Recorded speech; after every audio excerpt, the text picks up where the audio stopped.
First of all, I just want to see, show of hands, how tired everyone is. Day 4, I think. Yeah, exactly.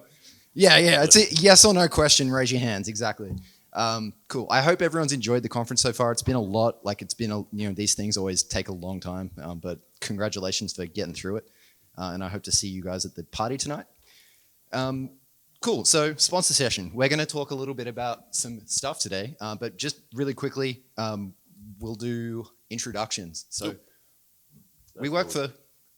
Let's go with me first. Yeah, it's beautiful. Hi, I'm Dan. I'm the PSADT co-founder and dev. I'm also the strategic innovation lead for PSADT at Patch My PC.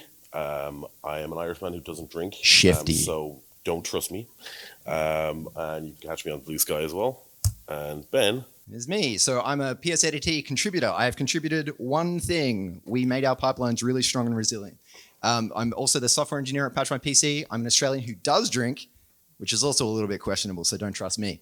And you can find me on only one social media platform. It's at powershell.com on Blue Sky. Everything else is awful, and I'm also rarely on Blue Sky as well, so good luck. Okay, so as I said, we both work for Patch My PC.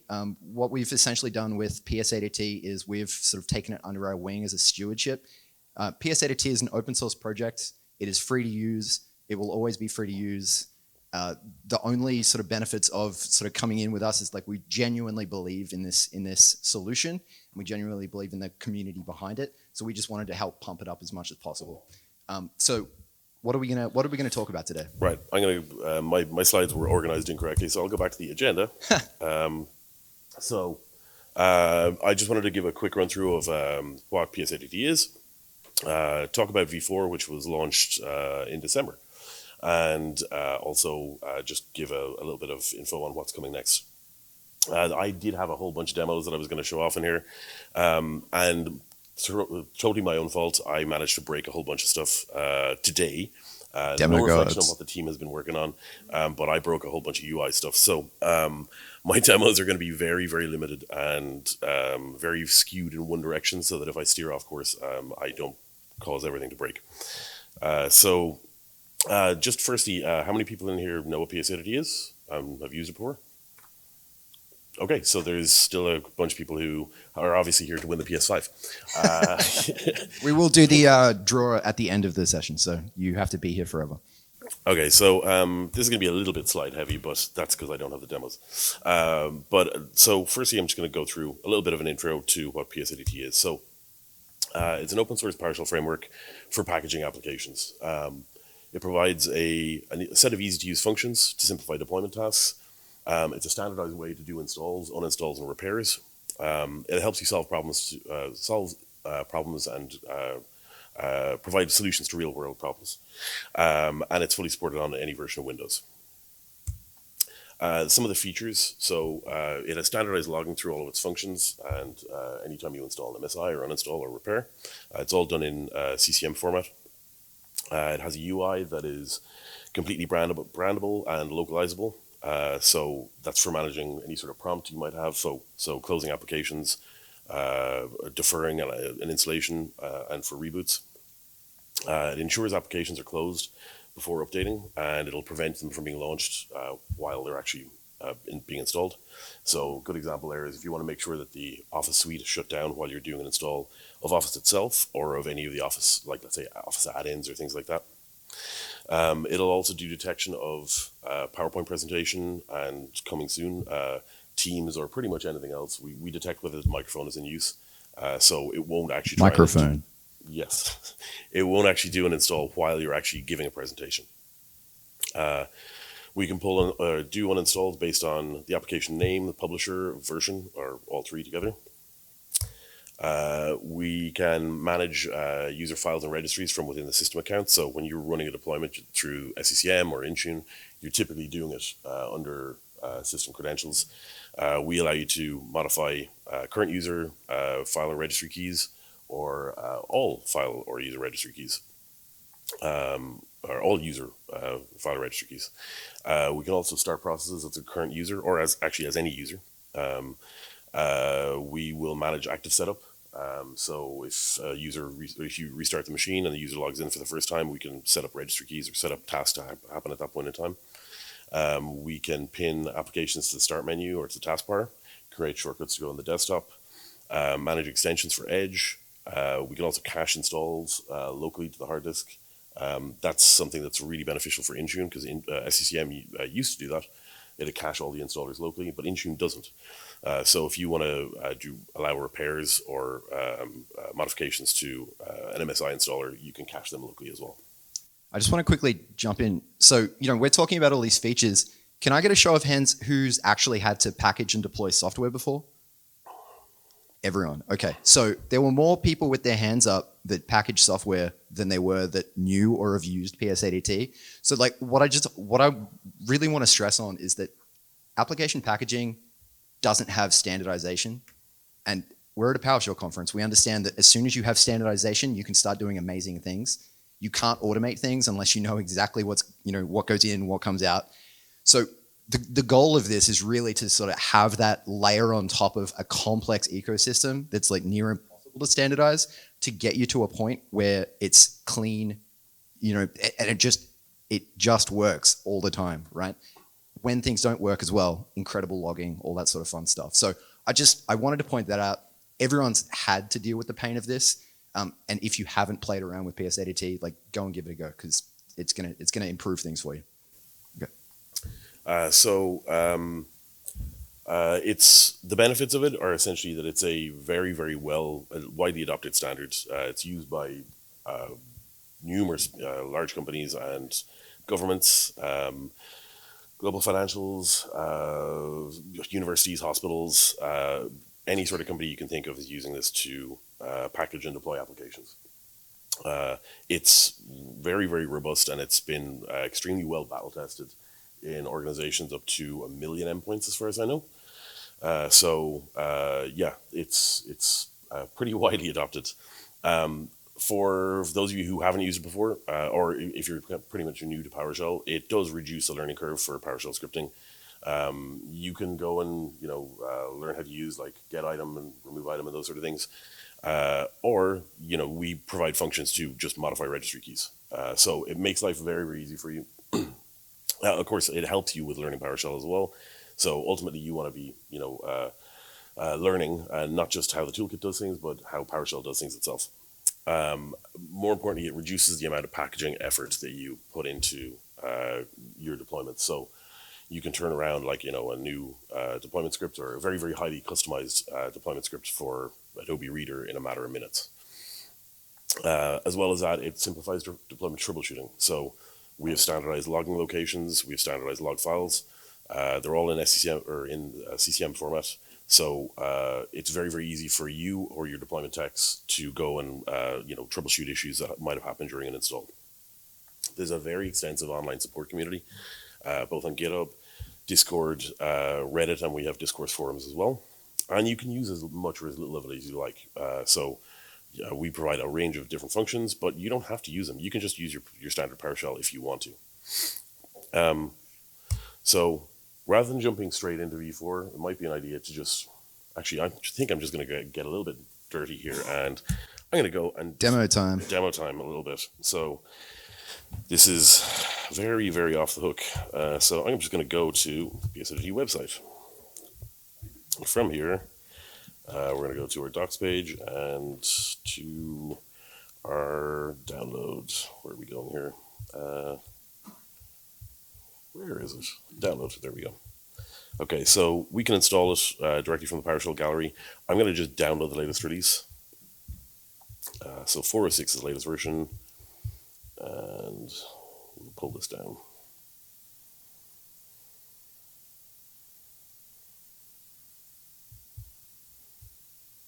Of course, I'm messing up my later on demo flow, but let's see how this goes. Come on.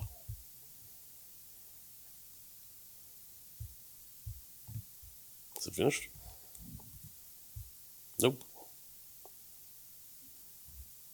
Why is that stuck? It's done. Done, okay.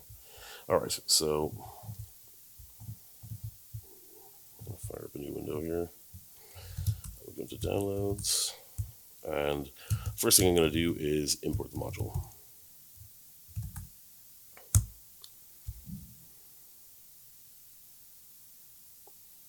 And this will take a couple of seconds. My machine is dog slow at the moment. I see you doing this in 5.1. I am, yes. So we fully support 5.1 and 7 core. There we go. So, well, now that I've got the module imported, I'm going to flesh out a new template. So we'll put this as a destination of, let's just say CTest. And I hope I haven't put nothing in CTest already.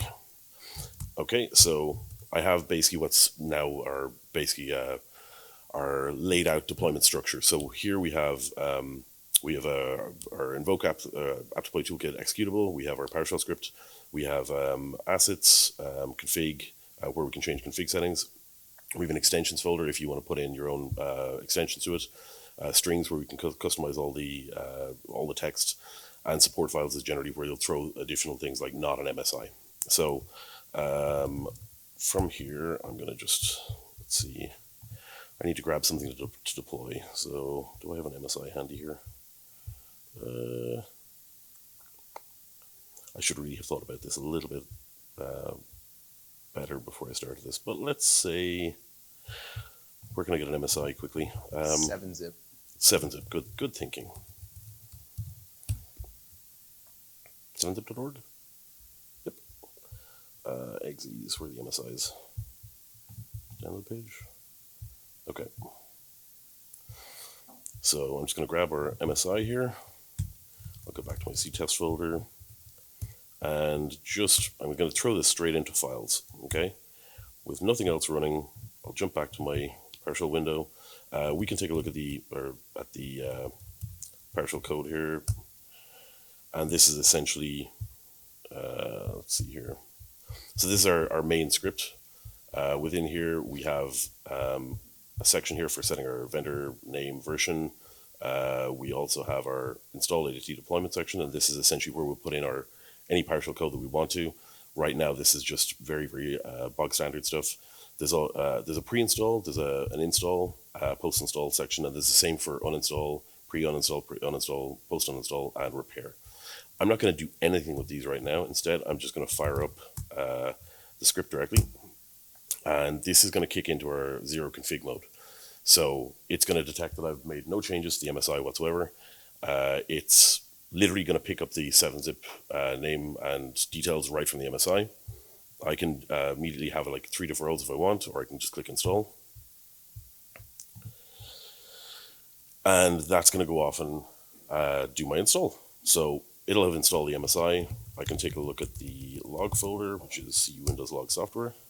And you'll see here I have 2 log files, one being this install log, which is the MSI itself, and then the second install script. Or sorry, this one is the MSI log, and then our other one is the PSADT log script. So here you can see that it's run through pre-install, install, and finalized.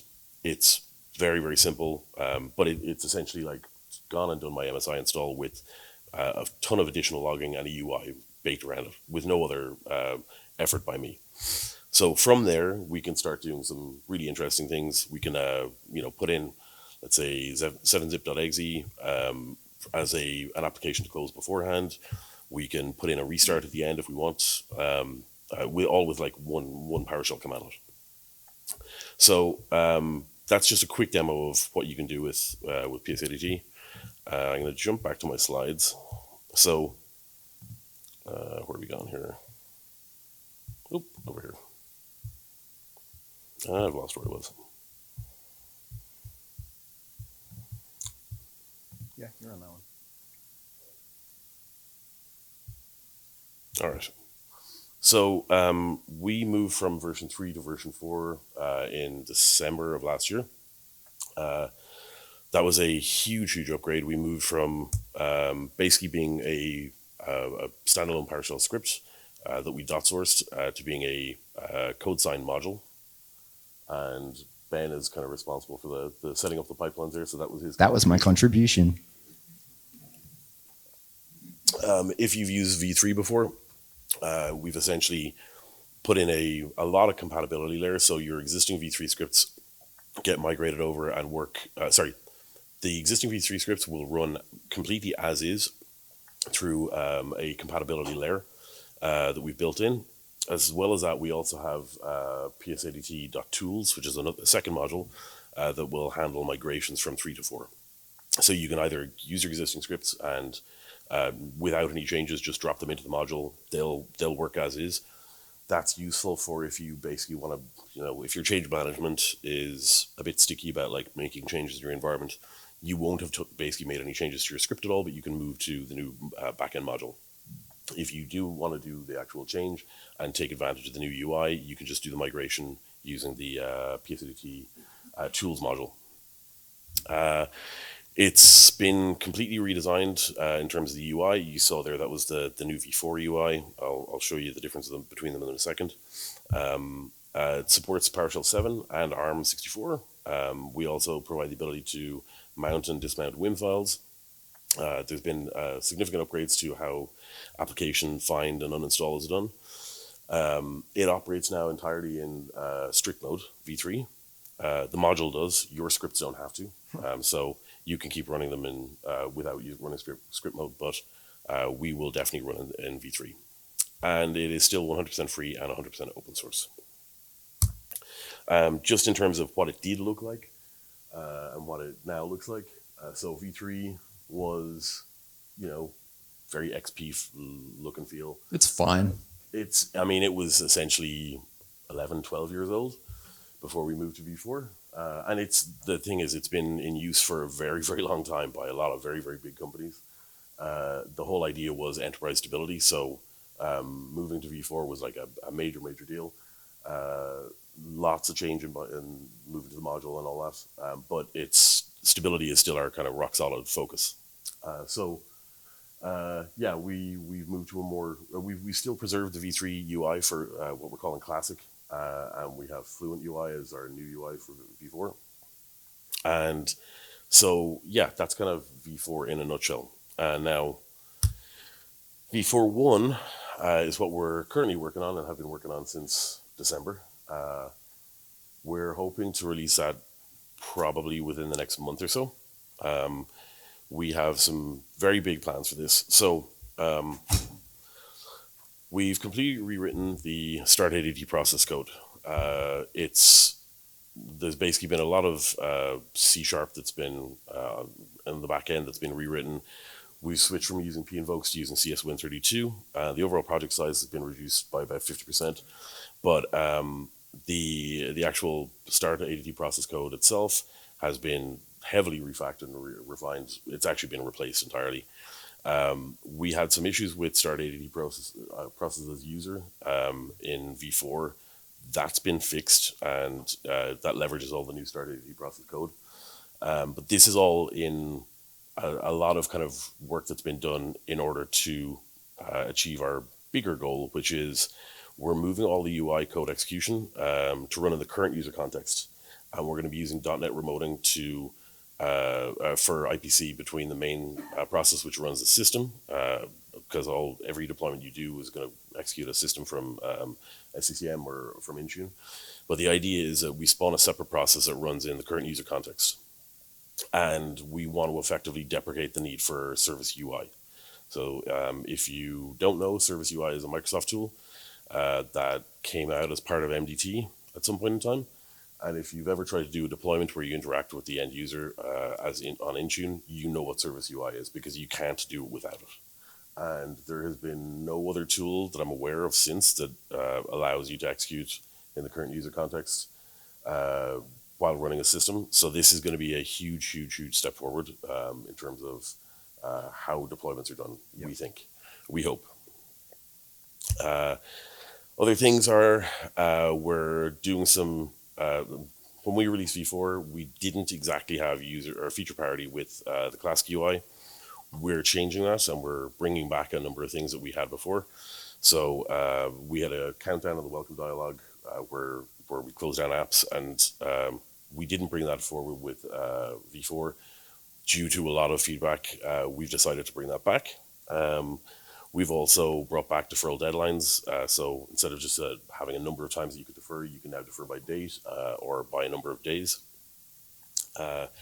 We've also we changed how we did branding in V4 to be more consistent, and we had banners in V3 which people were allowed to customize, and basically it ended up being a complete mess of people putting in these hideous banners because most sysadmins aren't designers, and yeah, we saw some horrific looking things. So we tried to kind of take your personal expression out of the equation by Fix it for you. by making sure that you could only use like essentially your corporate icon. So where you see the PSADT logo, you could drop in your company icon, and everything else would follow kind of Windows guidelines. Some people didn't like that. They wanted to be able to put in banners, and we're not bringing back banners, but what we are doing is we're allowing you to change the accent color, so the color of the buttons and the sidebar to match your corporate branding. The other thing is we're allowing you to change the dialog position. So right now it appears in the bottom right hand corner, much like any sort of toast notification. We're changing that so that you can bring it up in the center of the screen or top center if you've got something appearing right in the center.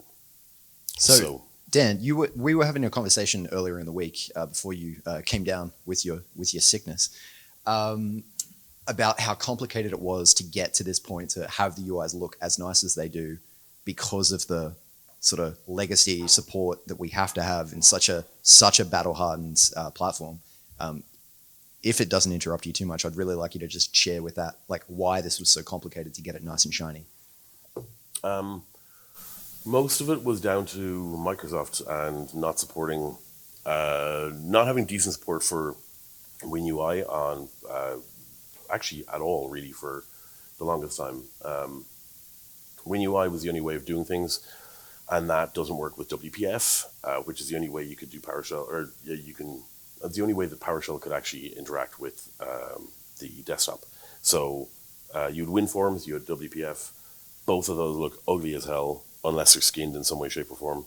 WinUI was basically Microsoft's layer above UWP, which is the Universal Windows Platform, which you can't interact with in PowerShell. So for years, we were trying to come up with some solution that would look pretty, and eventually someone decided to release a library that replicates WinUI on WPF, and that was kind of the first step towards kind of getting this up and running.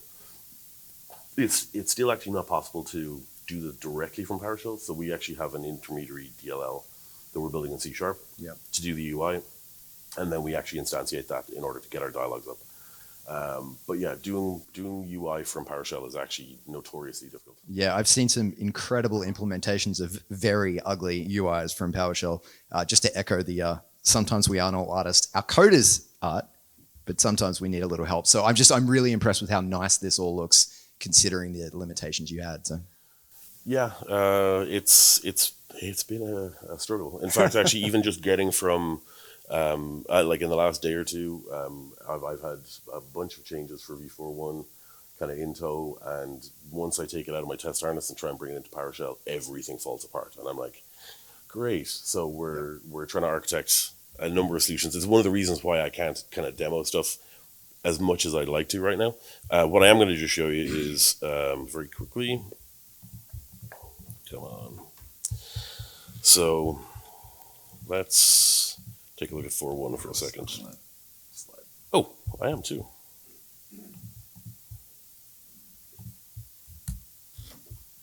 Come on.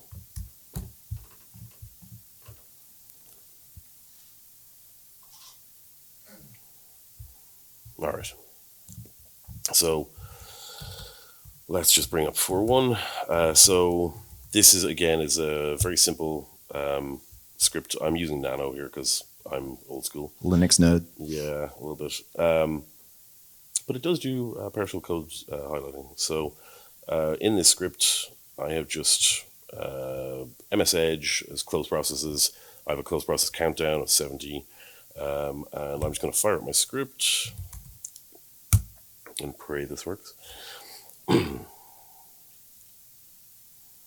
I've also customized the background color to being yellow for some reason, because yellow and dark mode work quite well. Remember those ugly UIs we were talking about?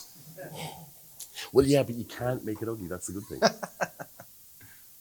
See, it's still nice. Beautiful. And not just that, but it's also transparent. Nice. So so we brought back the timer, so you can do an automatic start countdown. We moved the deferrals from where we initially put it into the deferral button, where 3 remain works quite well. But then once you actually think about it, putting in a deadline, putting in a date in there starts looking ugly. So we decided to shift that out into its own section. So that's basically the UI. In fact, actually, I'll just skim through the full thing. If I can, I'll reuse my test harness just to show a few bits and pieces of that. So just going through all the various dialogues. Come on. I compile it.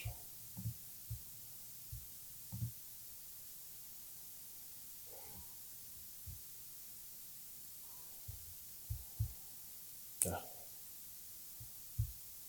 There we go. Okay, so this is just for testing purposes. I generally just fire this up. So yeah, the accent color is not right. That's because, well, sorry, it actually is right. It's correct for not being run in the PSADT as I was using it. So if I just click here, one of the other things we allow now is steps within the progress bar. So before it was just a spinner that just said something was in progress. You can now customize the text in there as well. We can also have custom dialog boxes, so you can put in up to 3 buttons here, whatever you want. No thanks, bring it. And Please make that a standard at where you work. And for automatic restart countdown, so we'll give a countdown. Then we also have a point in time where this will turn yellow, where if you click minimize, that's basically no longer an option. And then when you've got 60 seconds left, that should turn to red. Yep. And so, that's all of the dialogue stuff. And let me jump back to my presentation. Where was I? Here we go.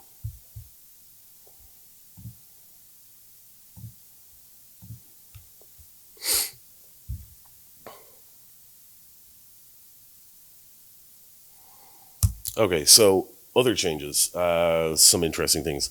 We've added in ADMX templates for policy-based management of anything in terms of the configuration or any of the text. So whereas before, if you wanted to make any of the changes, you'd need to customize every single deployment. You can now make all your changes through group policy on the fly for every setting. And that means that you can customize all of your language strings and you can modify them on the fly, and they'll get pushed out by group policy, which means all of your deployments will change at that point in time. Where this is really useful is if you're going from classic UI to Fluent, if you want to advise all of your users, look, you're going to start seeing different prompting, and you need to be aware of that your deployments are going to stop looking like this, they're going to start looking like this. You could advise them all in advance, make this group policy change, and it'll switch everything over all at once.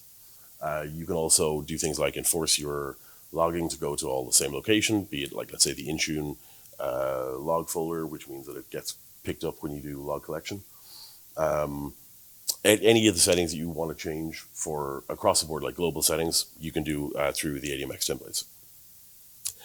One thing that we'd missed for ages and ages was if you were doing an uninstall, the text on the welcome screen would always say install. Even if it was doing an uninstall or a repair, it actually took a huge amount of work in order to fix that, because we had to split out how install, uninstall, and repair were referenced in each of the dialogues. So they're now their own localizable strings, and so as well as that, there's get ADT executable info. If you want to pull information about a WinP executable, you can get out a lot of detail out of that. You can get and set environment variables for a current user or system. The help console has been reworked to being resizable. So seems like a minor thing, but it required a huge amount of work to do.